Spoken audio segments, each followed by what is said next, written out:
আসসালামু আলাইকুম। আসসালামু আলাইকুম আমার প্রিয় শিক্ষার্থীবৃন্দ, আশা করি সবাই ভালো আছো। তোমাদের সমাসের কয়েকটা ক্লাস নিয়েছি, তারপর আজকে আরেকটা ছোট্ট করে ক্লাস সমাসের দিয়ে দিচ্ছি। সমাস চেনার খুব সহজ কিছু উপায় এখানে দেখিয়ে দিয়েছি। আশা করি তোমরা সবাই এই ক্লাসটা দেখলে যতটুকু সমস্যা আছে সব সমস্যার সমাধান হয়ে যাবে। বলছে যে আমাদের আগে সমাস চিনতে হলে সমাস যে 6 প্রকার সমাস আছে, এই 6 প্রকার সমাস ছাড়াও আমাদের পরীক্ষায় প্রাদি সমাস সম্পর্কেও কিছু প্রশ্ন আসে। তাহলে এই সমাসগুলো সম্পর্কে আমাদের কিছু তথ্য জানতে হবে, যেমন কোন পদ প্রধান, কোন সমাসে কোন পদ প্রধান, এটা আমাদের জানতে হবে। দেখো, দ্বন্দ্ব সমাস, কর্মধারয় সমাস, তৎপুরুষ সমাস, বহুব্রীহি সমাস, দ্বিগু সমাস, অব্যয়ীভাব সমাস, প্রাদি সমাস। এখন দ্বন্দ্ব সমাসে আমরা তো জানি উভয় পদ প্রধান।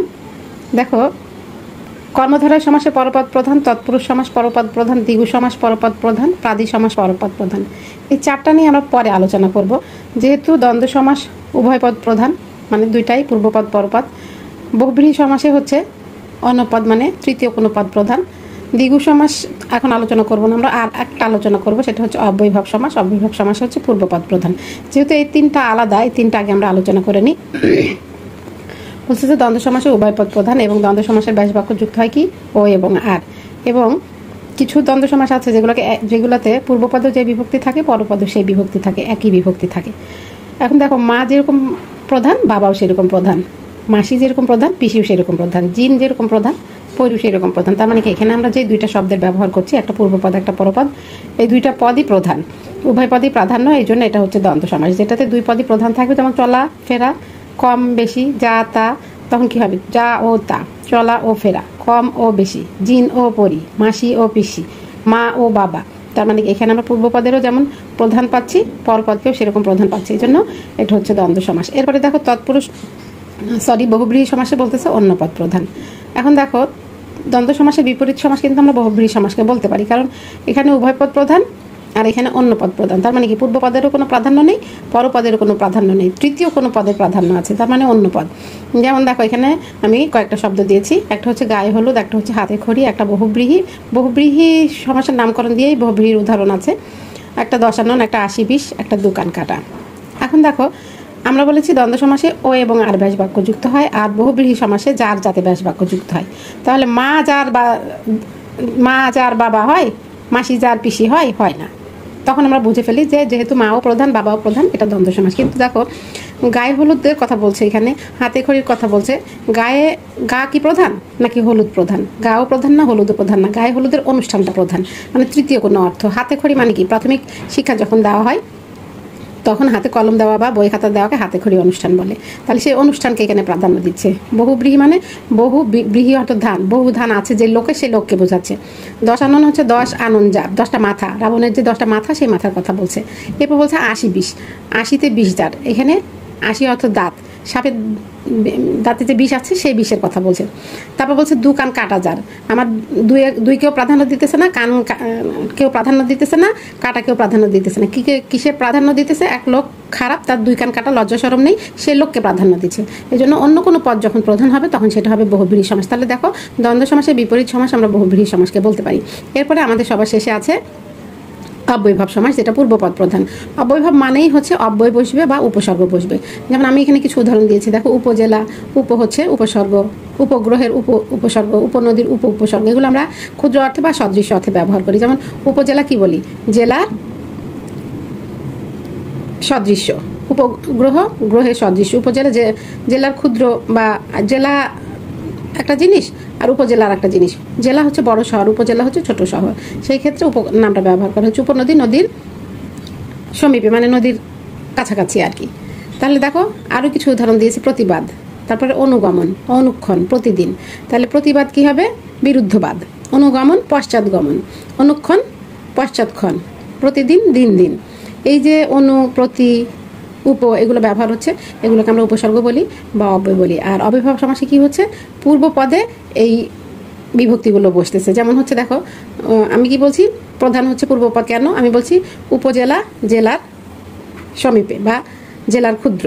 তাহলে এখানে জেলাটাকে আমি প্রাধান্য দিচ্ছি, যেহেতু পূর্বপদ প্রধান। উপগ্রহ গ্রহের সদৃশ্য, হ্যাঁ, তাহলে আমি এখানে গ্রহটাকে প্রাধান্য দিচ্ছি। যেমন পৃথিবী হচ্ছে গ্রহ আর চাঁদ হচ্ছে উপগ্রহ।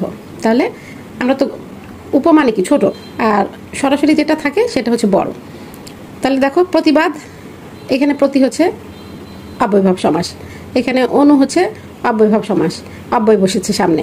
তাহলে যখন এই ধরনের অব্যয় বা উপসর্গগুলো সামনে বসবে এবং ক্ষুদ্র অর্থে, তারপর সদৃশ্য অর্থে, হ্যাঁ, তারপরে এই ধরনের অর্থ যখন চাবে যে এইগুলো এই অর্থে ব্যবহার হয়েছে, তখন সেটা হবে অব্যয়ভাব সমাস। তাহলে দেখো আমাদের দ্বন্দ্ব সমাস, তারপরে হচ্ছে বহুব্রীহি সমাস, অব্যয়ভাব সমাস, এই তিনটা হচ্ছে অন্য পদ প্রধান। এই জন্য এই তিনটাকে আমরা কি বলছি, আগে পড়ে ফেলছি। তারপরে যতগুলো সমাস আছে, যেমন হচ্ছে কর্মধারয় সমাস, তৎপুরুষ সমাস, তারপরে হচ্ছে দ্বিগু সমাস, প্রাদি সমাস। আমি শেষের দিক থেকে আসি। প্রাদি সমাসে উপসর্গ যুক্ত হবে, প্রাদি সমাসে পরপদ প্রধান। প্রাদি সমাসটা আমরা বুঝবো কিভাবে, দেখো উপসর্গ বসবে, যে যেমন অব্যয়ভাব সমাসে উপসর্গ বসেছে, এখানে প্রতি, অনু এগুলো বসবে। যেমন প্রভাত, দেখো অনুতাপ, অনু প্রথমে বসেছে, প্রভাতে প্রভাত প্রথমে বসেছে, প্রকৃষ্ট রূপে ভাত, হ্যাঁ, অনুতাপ, তারপরে আবার দিয়েছি প্রগতি, প্রকৃষ্ট রূপে গতি।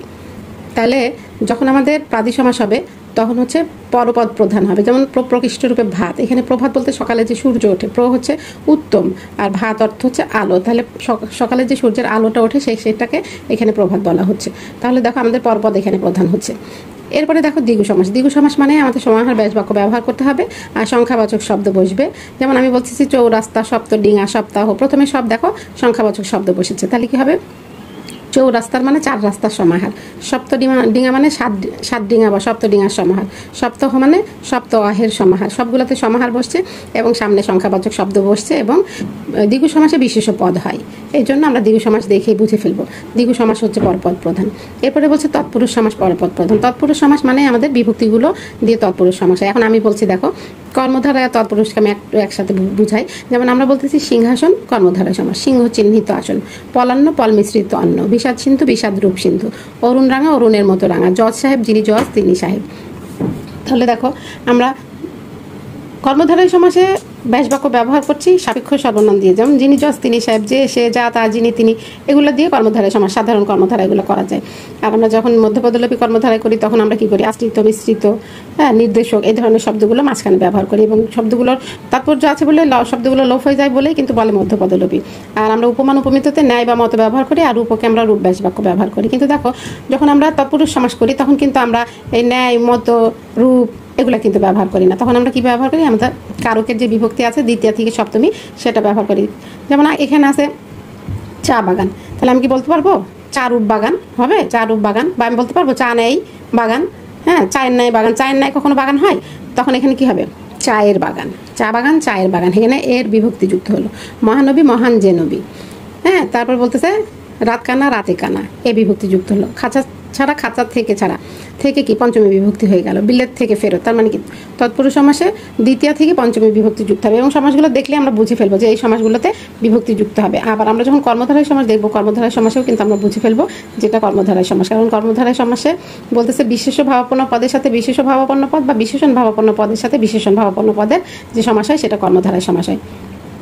আর তৎপুরুষ সমাসে কি বলতেছে, যে পূর্ব পদে বিভক্তি লোপ পাবে। তৎপুরুষ সমাসে পূর্ব পদে কি হবে, বিভক্তি লোপ পাবে। যেমন চা বাগান আমরা যখন সমস্ত পদে বলছি, আমরা সমস্তমান পদে কি বলছি, চায়ের বাগান, চায়ের বাগানকে চা বাগান বানিয়ে ফেলছি। তাহলে দেখো দুইটার মধ্যে কিন্তু অনেক পার্থক্য আছে। তাহলে আমরা মোটামুটি এই ক্লুগুলো যদি মনে রাখতে পারি তাহলে কিন্তু আমরা সমাসটা নির্ণয় করা শিখে যাব। তাহলে আজকে এই ছোট্ট ক্লাসটা তোমাদের উপকারের জন্য দিয়ে দিলাম। এই পর্যন্ত সবাইকে অসংখ্য ধন্যবাদ।